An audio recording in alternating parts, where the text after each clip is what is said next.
the Damon Runyon Theater.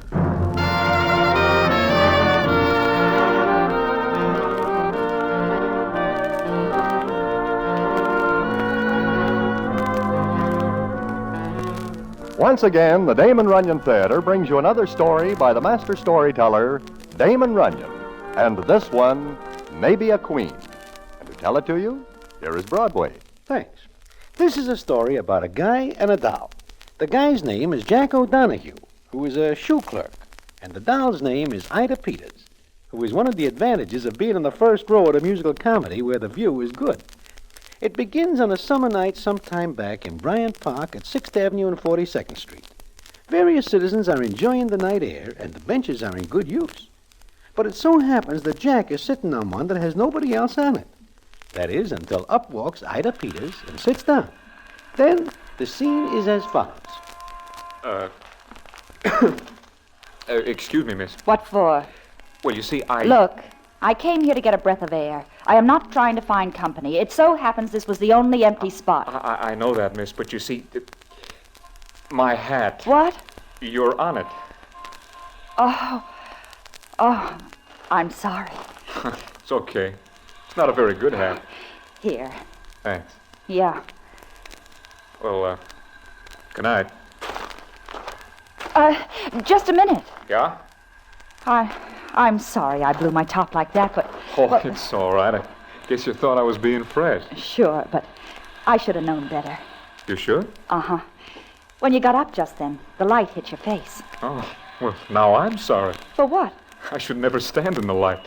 When I was a little kid, the other kids called me What did they call you? Froggy. Oh, I've outgrown it a little. sure. Well, good night, miss. Good night. Hey! Yeah? Hey! Your hat! Oh, thanks. Good night. Yeah. Good night.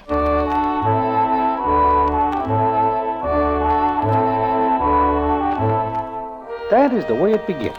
A doll like Ida Peters, who may not be the best looking in the world, but doesn't have to move over for anybody, and Jack O'Donoghue, who does not represent a doll's dream and never will. Now, what happens is considered practically incredible by everybody. And what that is, I will tell you in a minute.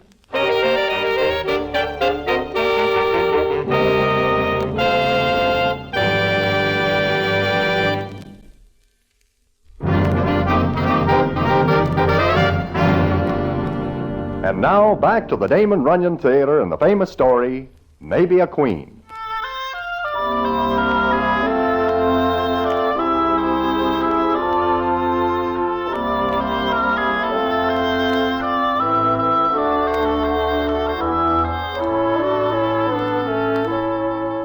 Well, like I say, Ida and Jack meet up in Bryant Park. And this meeting goes on for quite a few nights. If anybody asks Ida why she goes there, it is a little better than 6 to 5, she will not know. That is, until one night when they are taking a little walk. Jack, I'll have to leave you in a little while. Leave? Are you going away? No, not leaving town, if that's what you mean. That's what I mean. I'll stick around for a while. No, I'm meeting somebody at midnight. Oh. Here in the park? No, It's 11:40. I know. You got a date, huh? How'd you know? I never kid myself. What do you mean? I'm all right to take a walk with in the park, if we stay out from under the lights. But I guess it stops there. Now, look. Maybe your trouble is thinking bad things about yourself. Sure, you're not handsome. I wouldn't even call you nice looking. Your nose is on all wrong. Your mouth slants in a funny way. But you're beautiful. But you've got nice eyes. They're, well, honest and clean. Thanks. I guess I like you better than any guy I've ever met. How big a field is that? Pretty big, Jack. Mm-hmm. Pretty big. I admit it, I wish you wouldn't to me. but I keep things on the level. You want me to walk you to the edge of the park? No. Will you be here tomorrow night? Will you? It's the only time of day I look forward to. It's the only time any time matters. It's the only time New York looks good to me. Jack, cut it out. Eye to eye. Okay. Okay, so you kiss me. That gives you a ticket to what? I love you. I don't love you. No, I guess not. I don't love you. I never will. Oh, for the love of Mike, I do. Ida. But forget it. Forget I said it. Forget you said it. Why? I've got a date in 10 minutes. You're going to keep it? Yes, I am. Well, don't look at me like that. I was wondering. About tomorrow night. No. Good night, Ida. Goodbye. Oh. Sure. Goodbye. What's the matter? Why'd you stop? Same time. Same place. Tomorrow night.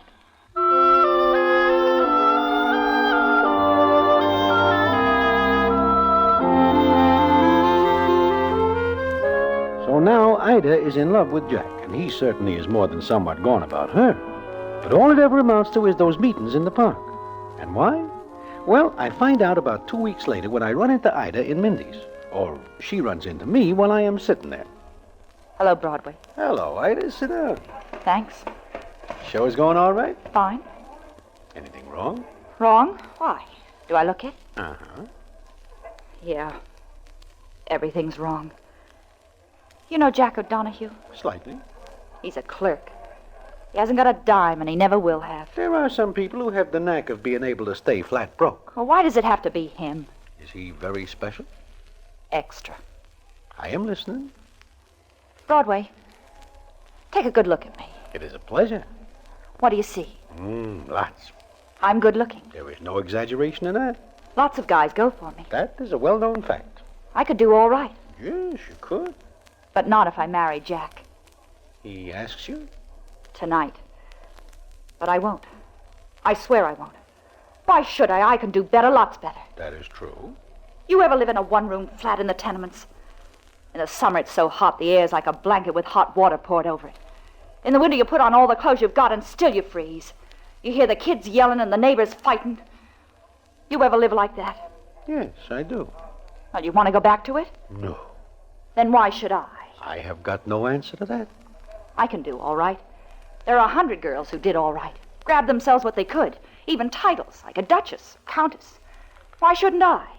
Maybe even get to be a queen, huh? Why not? What about Jack O'Donoghue? Oh, shut up. Okay. I didn't mean that. I know. Look, Ida, if you want advice, I have got none to give. If you ask me for something good in the Fourth at Hialeah, okay.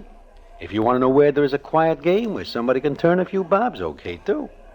But if you were asking me to put up a sign inside you, telling you which way you should go, I am sorry. I am all out of that kind of advice. In fact, I never touched the stuff. Sure. I get it. It's all up to me, huh? It is all up to you. I guess I had it figured out before I saw you. Yeah, I know I did.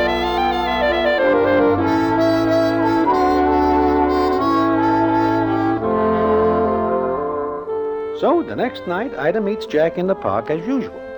But this time she has got something to tell him. And the scene is as follows. You're quiet tonight, Ida. Mm-hmm. Anything wrong? Nothing's right. I'd like to make it all right, Ida. If you'll give me half a chance. Jack, Look, let me get this all out before I get myself twisted so I can't talk. Last night I asked you to marry me because I love you, and you love me. yeah, I love you, but I don't love what you mean. Besides, I'm getting married. You're kidding. No. I'm going away with him next week. Who? Who? You don't even know him. He's from out of town. Saw me in a show. Money? You make it sound like something dirty. No. Just something in the way. That's right. You know, right here I should get up off this bench and say a lot of words. I should tell you you're doing the wrong thing, that you'll be sorry. But I can't, Ida. I just can't. Good luck. Wait a minute. Jack, listen, don't be sore. I'm not. I guess it takes a spot like this to make a guy realize what a dope he really is. Listen, I love you.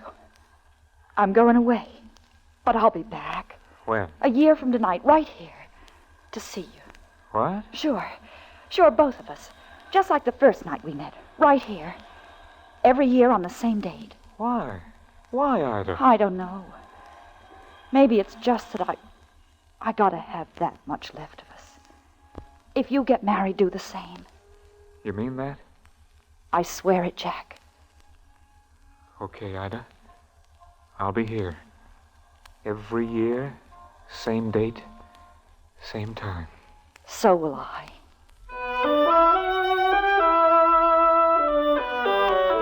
Well, there are some people who will say that this is a crazy idea and it will never happen.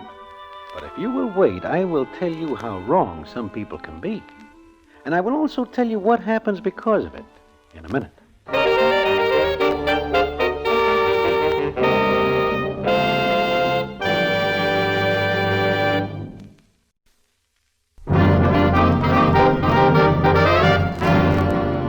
And now back to the Damon Runyon Theater and the famous story, Maybe a Queen.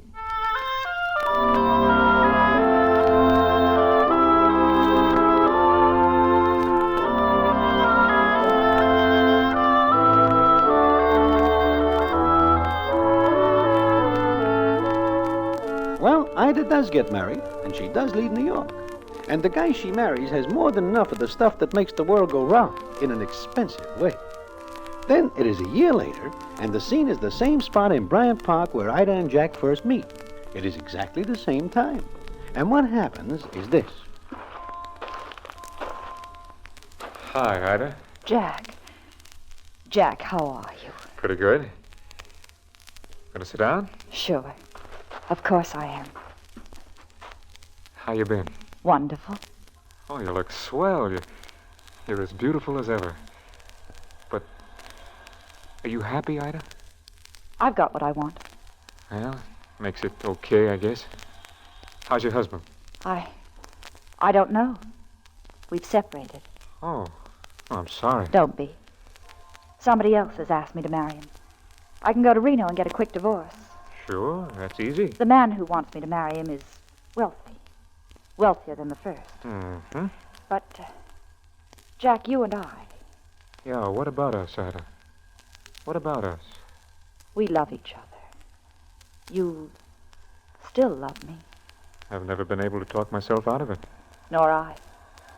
You leaving now? Yes. Kiss me goodbye. Same time. Next year. Same place. I'll be here.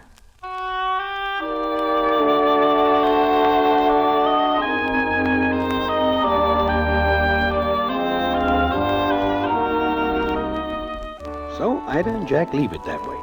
And the next year they meet, and the next.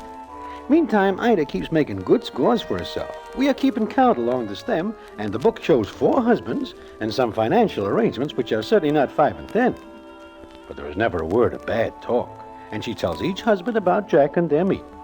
We figured this is a smart angle because not one of her husbands is able to put a smudge against her. Then one night, I run into Jack O'Donoghue in Mindy's, and the scene is as follows. Hello, Broadway. How are you? Just fine, Jack. How you doing? Oh, good, I guess. If you do not mind my mentioning it, you do not look so good. Well, I got a cold, cough. You see a doctor? Tomorrow. How is Ida? Oh, I saw her tonight. She's fine. You wouldn't recognize her, Broadway. She's a lady. Real lady. She even talks different now. And she's been all over the world. Told me all about the places you read about. Biarritz, Cannes, even whistle stops in Africa and India. Yeah, I guess Ida moves around quite a bit. But no matter where she is, she always turns up in Bryant Park on the same date, huh? She never misses. Gee, a year goes slow. Jack, what will you do if she ever does miss one of those meetings? She won't. Maybe something will keep her away. Nothing could. Listen to me, Jack. I watch you now for a long time. You are sick, broke. Oh, I got a few dollars. Wait a second. What I am trying to say is that someday Ida might not get to Bryant Park for your date. You have got to think about that. Right now, you keep alive for just one day a year. That's right, Broadway. 364 days I'm dead. One day I come alive. She might miss one of these years. She won't. Stop saying it. Okay, Jack. But meantime, if you ever need... Oh, I'll get along. It's okay. Go see a doc, huh? Sure. Sure, tomorrow. Okay, Jack. Meantime, take it easy. Sure. I always take it easy.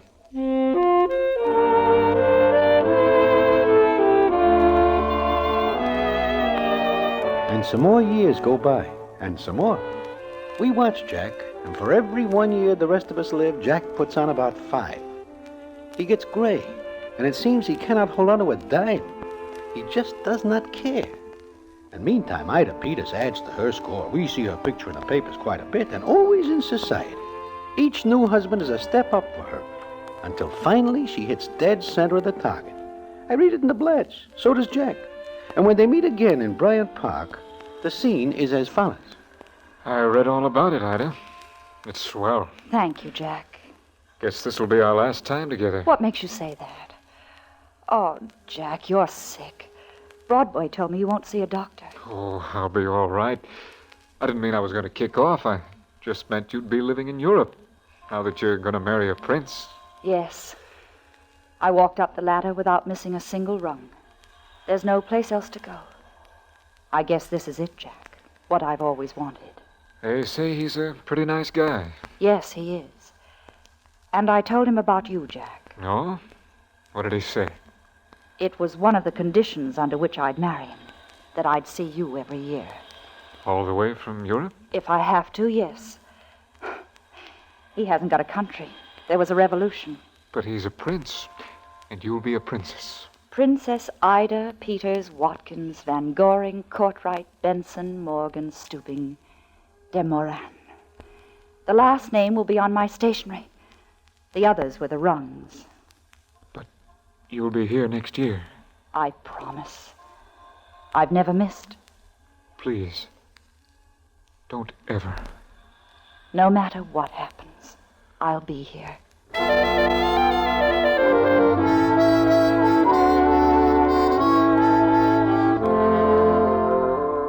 So Ida Peters marries a guy who carries the handle of Prince Paul de Moran, and she becomes the Princess de Moran. And from what we hear and read, this is probably her last time at bat in matrimony. She has got what she wants. And each year she turns up in Bryant Park to meet Jack O'Donoghue. Then, it is some time later, Ida and the prince are in New York in their hotel. Ida, my dear, where are you? Right here. Ida, I have just received this cablegram. Here, please read it. Paul, what does this mean? Exactly what it says, my dear. I am no longer Prince Paul, but King Paul the Fifth. King Paul? The people want me back. Ida, this will give me the chance to do what I want for my country. And you will be a queen. No. No, but of course. What is it, my dear? You look frightened. I was just thinking of what someone said a long time ago. Oh? What is that? Nothing. I cannot blame you for being so stunned. I was the same when I received the cablegram. But now, I must cancel all engagements. There's no time to waste. Either take only what you will need on the plane. We shall have the rest of our luggage sent over later. When are you leaving? We are leaving immediately, my dear. I have chartered the plane. It leaves in half an hour. I'm not ready. Wear a suit, my dear. Well, please, do not stand there looking. Paul, there's something I must do first. There is nothing you can do first.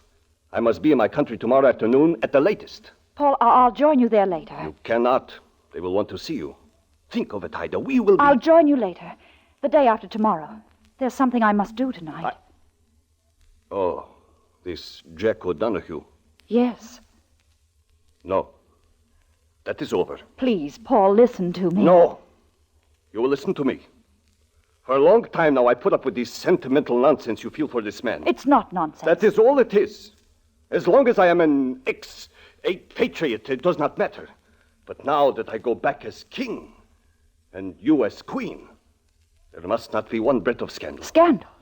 There's never been any scandal about me. You do not understand. There will be those who will ridicule, talk. Let them. I cannot afford it. I cannot go with you tonight. You are wasting time. Get ready. No. Ida, I will say it once more. Get ready. Paul, I can't. You don't understand, Jack. I will hear no more of that. It is over, finished. I am going to meet him. You are? Yes. Then you force me to say something I do not want to say, Ida. Look into the mirror. Look. What do you see? A woman of 40? A woman who has lived quite a good deal? A woman who is no longer as beautiful as once she was. Paul. I am sorry, but it is the truth. You have no money of your own anymore. What you have, I gave you. The jewels, everything. Ida, I give you this chance to go with me. If you do not take it... Don't threaten me, Paul. It is not a threat. Believe me. You wouldn't do it. But yes. I have my pride, too. If you stay here tonight and meet this man, it is a slap in my face. That I will not take even from you. Ida, what are you doing? Leaving you everything. Here. This ring. This is mine. The rest is yours. You are making the decision. Yes, Paul. It is one I should have made years ago.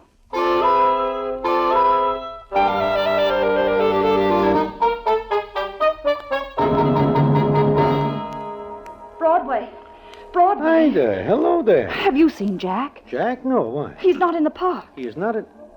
Oh, this is the night you had the date with him. But he's not there. I just left. I do not see him for some time. In fact, almost a week. Help me find him. Please help me find him. Okay, Ida, take it easy. You call his hotel? Yes, he left him plenty of time to get to the park by 11. But he wasn't there. I waited. He wasn't there. How long do you wait? 5 minutes. Well, maybe you do not give him enough time. Come on, we will go to the park and see.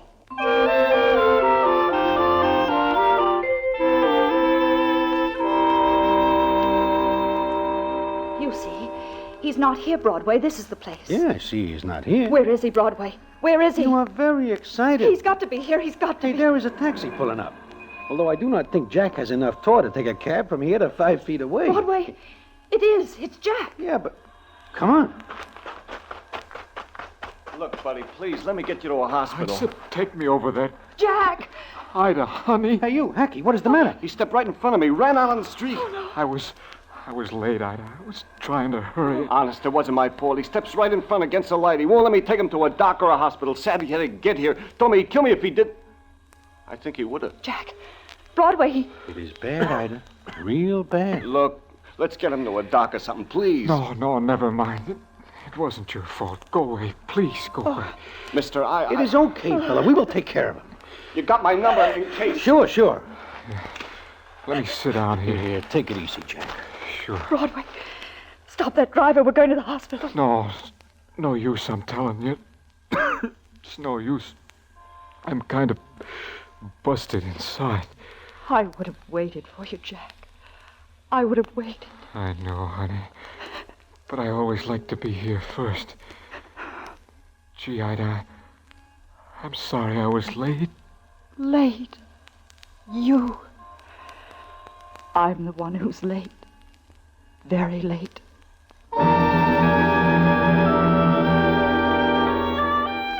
Well, there is not much more to tell. We get Jack to a hospital, and the doc tells us that he has a 50-50 chance if his lungs are okay.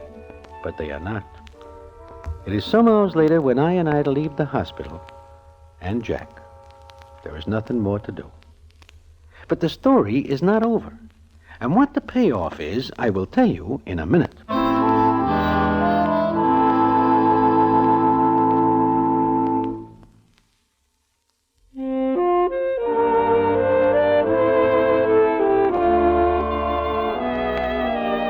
Well, everybody is sorry to hear about Jack, and everybody says that Ida Peters gives him a bum shake. But what do they know about it? Anyhow, I do not see Ida until a long time afterward when I stop in a place for a cup of coffee about 3 in the morning.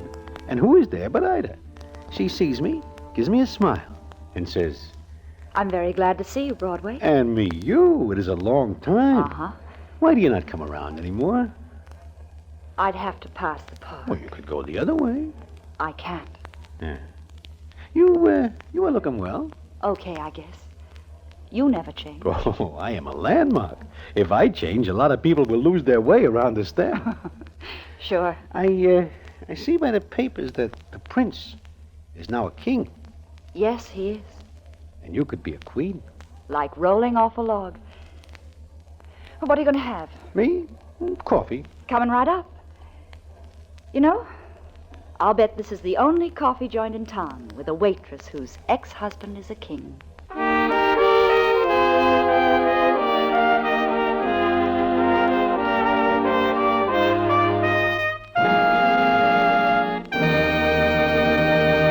And so ends the famous Damon Runyon story, Maybe a Queen. Listen in again next week for the Damon Runyon Theater.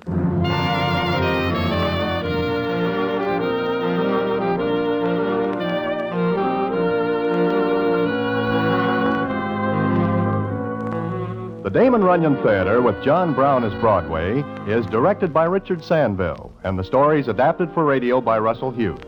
Vern Karstensen is in charge of production. This is a Mayfair production.